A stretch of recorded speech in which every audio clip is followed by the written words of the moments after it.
Mas Adi, dari Hambalang ke Magelang soliditas bisa terwujud dalam waktu cepat tidak? Ya, saya kira tak ada alasan untuk tidak solid. Sejak para menteri, wakil menteri, dan kepala badan ini menyatakan bagian dari pemerintahan Prabowo Subianto, mestinya ego-ego sektoral, kepentingan politik itu dihilangkan. Kalau saya mendengar statement dan pidatonya Prabowo Subianto 2 kali saat pelantikan dan pidato kabinet, saya kira itu adalah statement-statement yang bukan hanya warning, tapi sangat intimidatif.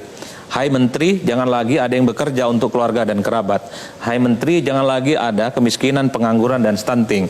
Kalau Anda lambat, kalau Anda nggak becus, silahkan mengundurkan diri dan kemudian pecat itu orang-orang yang tidak bertanggung jawab. Bagi saya itu sangat intimidatif. Artinya, jangan pernah merasa bahwa menteri itu untuk gagah-gagahan. Menteri itu hanya sebatas portofolio, atau menteri itu semacam konsesi politik gara-gara memberikan dukungan waktu Pilpres. Dan itu kita harapkan nanti kalau Pak Prabowo dalam waktu 100 hari tidak melihat kinerja menterinya itu sesuai ekspektasi, ganti. Banyak di negara ini orang terbaik untuk mengabdi bangsa dan negara. Pernyataan yang setegas itu memang diperlukan. Bagi saya bukan hanya tegas, sangat intimidatif dalam tanda kutip.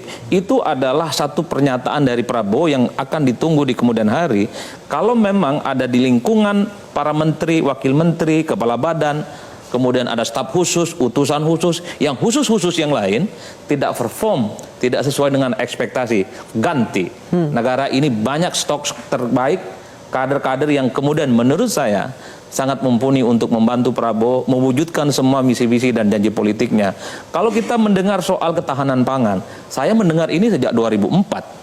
Sejak zaman SBY dan sejak zaman Jokowi, Prabowo harus bisa menunjukkan bahwa Prabowo punya diferensiasi. Ini bukan hanya soal visi misi, ini bukan hanya omongan indah di atas kertas, tapi bagaimana ada solusi yang menjadi guidance bahwa 5 tahun yang akan datang kita tak ada lagi persoalan dengan impor-impor beras itu. Termasuk soal renewable energy, energi terbarukan, tentang ketahanan energi. Kita kan tentu tidak mau tergantung dengan dulu luar, dan kita juga tahu energi fosil kita terbatas. 15-20 tahun kita, BBM kita ini kan akan semakin berkurang, dan kita tidak bisa bergantung. Bisa tidak energi terbarukan dan ketahanan energi yang misalnya memanfaatkan tenaga alam kita yang luar biasa, bisa itu panas bumi, itu juga misalnya bioetanol, itu bisa tidak?